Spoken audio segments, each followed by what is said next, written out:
Bon, ici, je vais faire une vidéo qui va être très brève et qui va concerner justement le titre que vous voyez ici sur le tableau, la masse atomique relative, qu'on appelle l'unité de masse atomique R pour relative. Alors, pourquoi relative? Eh bien, tout simplement, quand c'est relatif, ça veut dire qu'il y a l'existence d'un rapport. Bon, ici, on entrevoit directement par le titre une terminologie, je veux dire, assez je veux dire, concrète, hein. Euh, Masse, bon, on sait bien que c'est la masse, hein, c'est l'unité de masse. C'est une masse, en fait, c'est en rapport avec une masse atomique, mais ça a à voir avec la masse des atomes, et relative, mais c'est à voir avec une notion qui est très relative. Ouais, c'est vrai que mes marqueurs ne fonctionnent plus, donc ça me pose des problèmes. Voilà. Donc la masse atomique relative, celui-ci aussi est au sec. Voilà, la masse atomique relative qui veut dire qu'il y a l'existence d'un rapport de quelque chose par rapport à autre chose. Voilà, et c'est ça, quand c'est relatif, ça veut dire qu'il y a une notion, je veux dire, de rapport entre deux ou plusieurs choses. Alors, eh bien, la masse atomique relative, si vous voulez, d'un atome, c'est le rapport entre la masse d'un atome quelconque et la masse d'un atome précis. Et cet atome précis, en fait, on a pris comme référence l'atome d'hydrogène.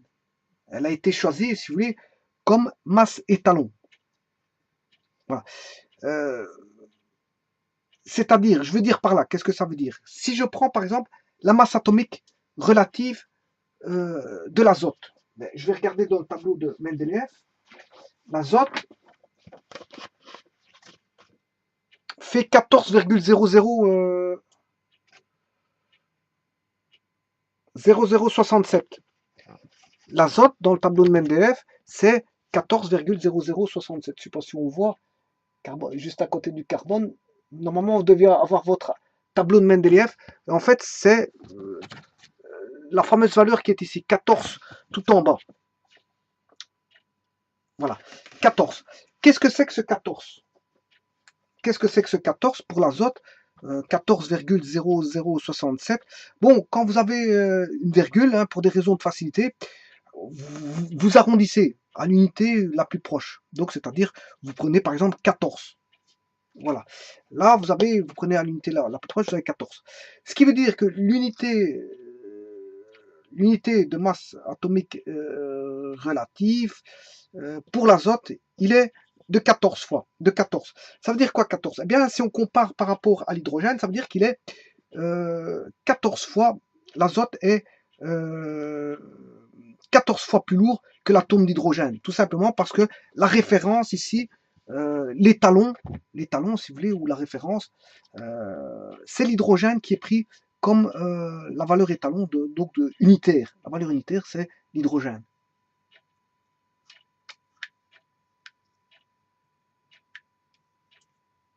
Voilà.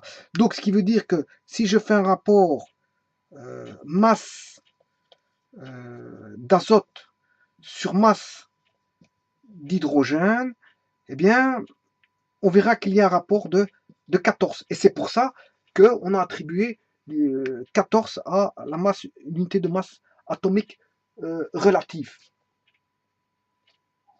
Voilà, l'unité de masse atomique relative est dépendante, si vous voulez, d'une masse étalon qui est l'hydrogène. Donc, c'est par rapport à l'hydrogène qu'on va se dire, bon, tel élément est 14 fois plus lourd, 15 fois plus lourd. Si je prends un autre élément, je ne sais pas moi, je prends le titane. Le titane vaut 47,8800, le titane. Hein, si vous avez votre table de Mendeleev, il est marqué 47,8800. Voilà le titane qui est un métal. Hein, on en fait des matériaux, je veux dire, des matériaux titane. Hein. Alors, juste à côté, à droite, on retrouve le vanadium. Et le vanadium, on fait des outils hein, au chrome vanadium. Hein. D'ailleurs, le chrome est juste à côté du vanadium. On a le chrome qui est à droite du vanadium. On en fait des outils. Hein. Voilà, très résistants. Et le titane, bon, on a des pièces, voilà, des pièces, des organes faits en titane, bon, notamment pour l'aviation. Donc le titane, c'est 47,00, enfin 47,8800. 47,8800. Alors vous barrez les décimales pour ne garder que euh, la valeur entière, c'est-à-dire 47. Vous aurez la valeur entière. Donc vous prenez la partie entière si vous voulez. Pour des facilités, pour des raisons de facilité, vous arrondissez donc à l'unité, c'est-à-dire à la partie, vous prenez la partie entière, c'est ce que ça veut dire. Bon, et donc si j'avais la masse du titane, masse du Ti, mais ça veut dire que le titane est 14 fois plus lourd par rapport à la masse de l'hydrogène, tout simplement. Tout simplement. Donc, vous voyez bien que c'est juste un rapport. C'est pour ça que c'est une masse atomique qui est relative, qui est dépendante, c'est-à-dire qui est, on va dire, en rapport avec une masse étalon. Et cette masse étalon n'est autre que l'hydrogène. Voilà, c'est pour ça qu'on parle de masse atomique. Bon, on sait bien que c'est une masse. Hein. Bon, quand on dit que c'est plus lourd, on parle de masse. Hein. La lourdeur fait référence à la notion de masse atomique parce qu'on parle d'éléments atomiques tels que par exemple le titane, l'hydrogène, l'azote, etc. Le vanadium, le chrome. Enfin, vous pouvez prendre les masses de n'importe quel élément comparé par rapport à l'élément de la masse d'hydrogène. Eh bien, vous aurez ce fameux rapport qui dira combien de fois vous êtes plus grand que la masse d'hydrogène. Donc, c'est tout simplement, je veux dire, une valeur de référence qui est toujours la masse d'hydrogène. Ici, toujours. Donc, vous comparez toujours par rapport à une masse étalon qui est l'hydrogène. Toujours, toujours, toujours. Et voilà. Et c'est ça la masse atomique relative. Voilà.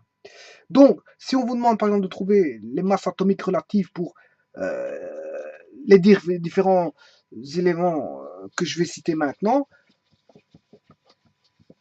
si je vais rechercher pour l'or, la masse atomique, l'unité de masse atomique relative de l'or. Unité de masse atomique relative pour l'or.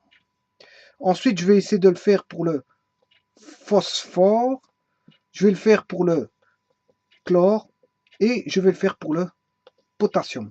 C'est-à-dire que je vais comparer tous ces éléments-là par rapport à la masse étalon, la masse atomique de l'hydrogène. Donc, combien de fois l'or sera plus lourd que la masse de l'atome d'hydrogène? Un atome d'or sera combien de fois plus lourd que la masse atomique de l'hydrogène? Le phosphore, combien de fois plus lourd que la masse de l'hydrogène? Le chlore, combien de fois plus lourd que l'hydrogène?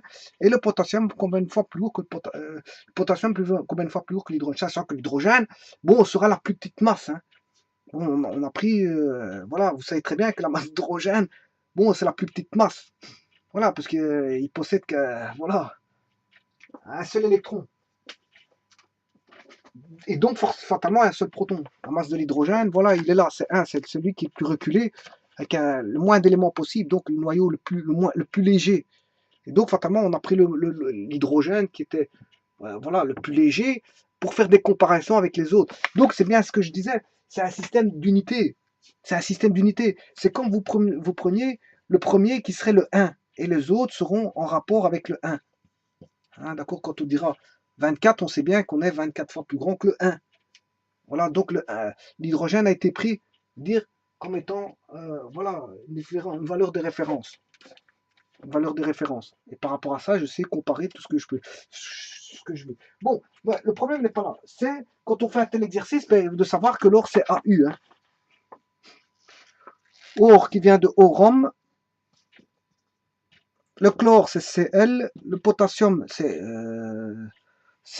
K. De kalium. Hein. Kalium, potassium. Hein. Et enfin le phosphore qui est P. Bon, eh bien, il suffit d'aller voir ceci. Donc le chlore, le potassium. Bon, le potassium, on sait bien que il est dans la première colonne avec l'hydrogène.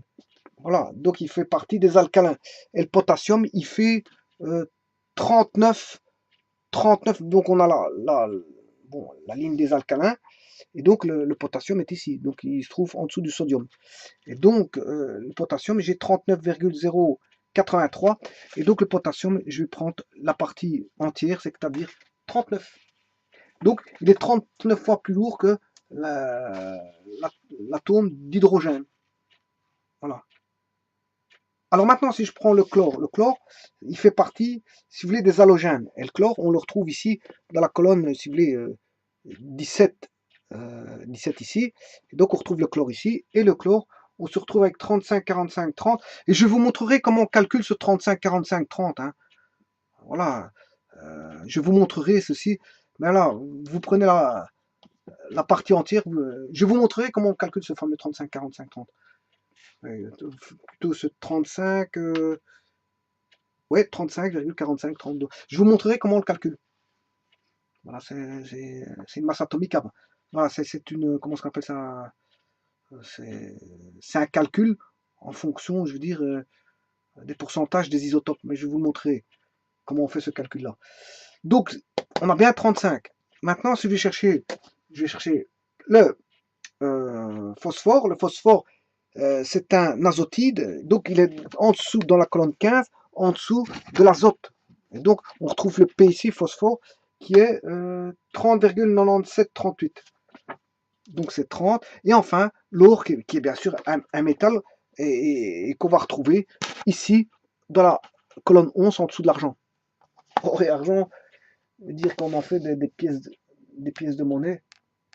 Enfin, on en faisait des pièces de monnaie, mais l'or, bon, ça sert de monnaie de référence. Enfin, il fut un temps, il faisait partie des monnaies de référence, et l'argent, bon, c'était des monnaies frappées à l'argent.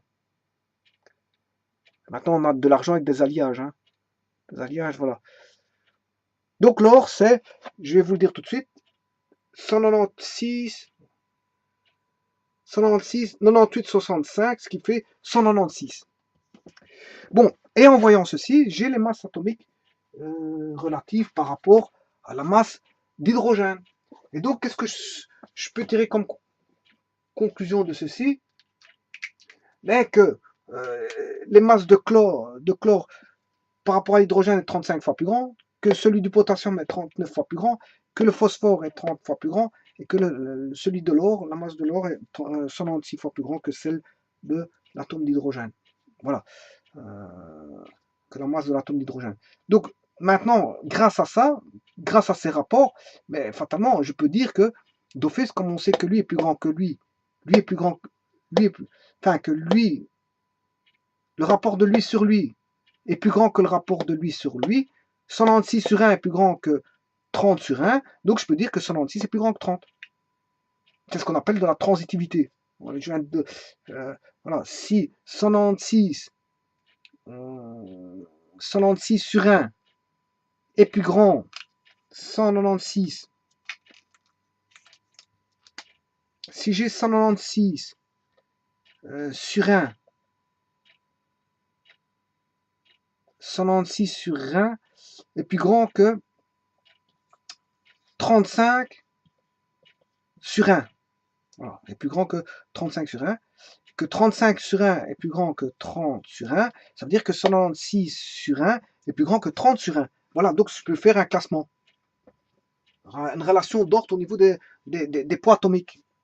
Puisqu'en fait, j'ai une masse atomique relative, mais je peux les classer sous forme de poids. Et dire quel est le plus grand, quel est le plus petit poids.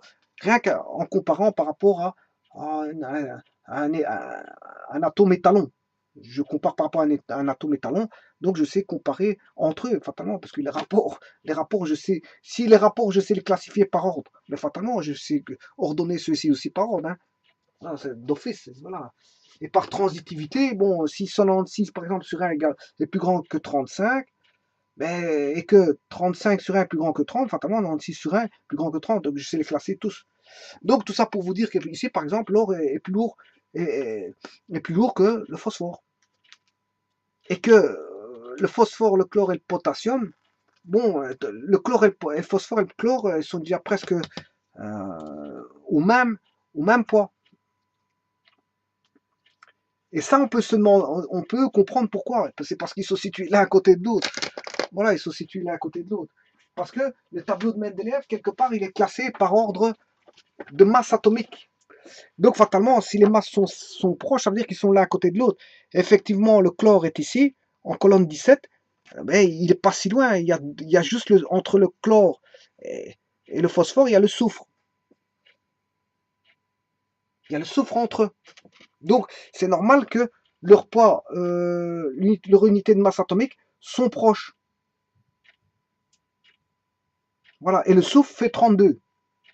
Alors, si je regarde 35, 39, 35 plus 39 divisé par 2,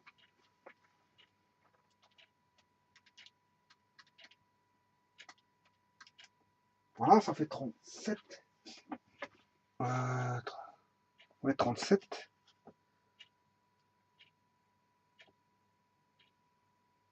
C'est pas possible ça. 35. Le potassium, c'est 30 et 35. Oui, 30 et 35. 30 plus 35 divisé par 2. Voilà. Alors, si je fais la moyenne entre 35 et 30, eh bien, en partie entière, ça va me donner. Enfin, en partie décimale, ça me donnera 32,5. Mais en partie entière, ça va me donner 32. Et qu'est-ce que c'est que 32? C'est l'élément qui est entre les deux. J'ai fait une moyenne et j'ai trouvé le soufre. J'ai trouvé le soufre. Bon, ça marche pas toujours comme ça, hein, parce que bon, entre l'aluminium et le phosphore, j'ai le silicium. Si je prends 30 et 26, 30 plus 26 divisé par 2, ce qui fait 28. Et le silicium, comme par là, il fait 28 aussi. En partie entière, bien sûr. Hein. En partie entière. Bon, je me demande si c'est pas. J'espère que c'est pas. Ah, si je prends l'azote et le bore, 10 et 14, 10 et 14 qui fait 24, divisé par 2, ça fait bien 12 et j'ai le carbone. C'est bizarre tout ça. Alors 18, là je n'aurais pas 18 et 14. Ouais, mais là ça fait presque 16, hein, 15,994. Si je prends le fluor, ça fait presque 19. Je prends 19 et 14. En faire la moyenne, 19 plus 14, divisé par 2, 16,5, ce qui ferait 16. Donc j'ai pris le fluor. Eh bien, bien oui, parce que j'ai pris le fluor 18, 19, parce que c'est 18,99. J'ai arrondi à 19 le fluor, j'ai pris l'azote, ça fait 14, la moyenne elle fait 16. Effectivement, l'oxygène fait 15,999. Bon, apparemment ça marche.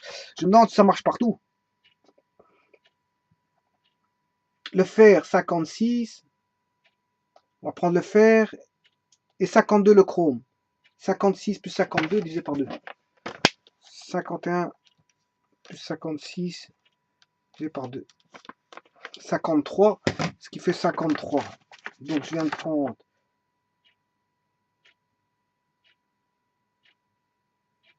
oui, donc assez souvent on retrouve une moyenne, mais c'est pas toujours une moyenne. Hein. Voilà. Alors maintenant, voilà, entre deux éléments, généralement il y a une moyenne entre les deux. Hein. Bon, mais pas toujours. Prenez deux éléments, l'élément en poids au milieu sera une moyenne, pas toujours. Voilà. Mais ça, bon, ça reste je veux dire, ausculter de plus près. Maintenant, pourquoi le potassium fait 39 qui est proche du chlore? Mais c'est parce que euh, le chlore est ici. Entre le potassium et le chlore, il n'y a qu'un seul élément qui est l'argon. L'argon. C'est juste ça. Donc, passer le chlore qui est à 35, 45, donc 35, l'argon fait 39, 39,94 bien sûr.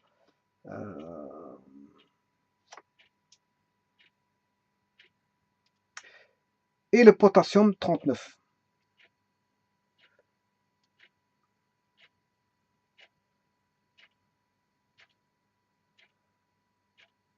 Et s'il y a quelque chose qui ne va pas.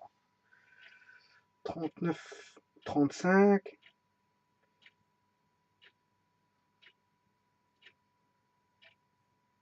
18. Oui, l'argon pèse plus lourd en masse atomique. 39,94 par rapport au potassium. 39. Alors que le potassium a plus d'électrons que l'argon. 20, 39 pour le potassium. 39 et l'argon 39,94. Ouais, je trouve un petit peu ça bizarre, hein. Pour l'argon, il pèse plus lourd que le potassium, alors que bon, l'argon devrait peser moins lourd parce qu'il a que 18 électrons, l'argon. Enfin, voilà, donc on est proche parce qu'ils sont proches les éléments, c'est pour ça qu'on a 30, 35, 39. Hein. Voilà. Par contre, le 196, il est éloigné par rapport à tous ces éléments. Hein. Bon, il se retrouve vraiment plus loin. Donc fatalement, il faut redescendre les colonnes et les lignes pour arriver à l'or qui est ici. Voilà, il faut redescendre par rapport au potassium. Hein, je dois parcourir toute cette ligne-là, puis redescendre d'un cran. J'arrive à cette ligne-là, puis je redescends encore d'un cran pour arriver. Je descends de 3 lignes par rapport au potassium. Donc fatalement, c'est pour ça qu'on se retrouve à 96. 3 lignes, bon, 3 lignes, ce qui fait environ 3 fois 30, 3 fois 30, ce qui fait euh, voilà, 3 fois 30, ce qui fait environ. euh, ouais, en fait, il y aurait plus ou moins, je veux dire, le, le potassium est à 39, on augmente de 196 sur 3 lignes, si vous voulez. On monte jusqu'à 196 en poids, en unité de masse atomique relative, sur 3 lignes. Sur 3 lignes, c'est ça que je veux dire. Sur 3 lignes. C'est normal qu'on arrive à 196. Voilà, je vous remercie beaucoup.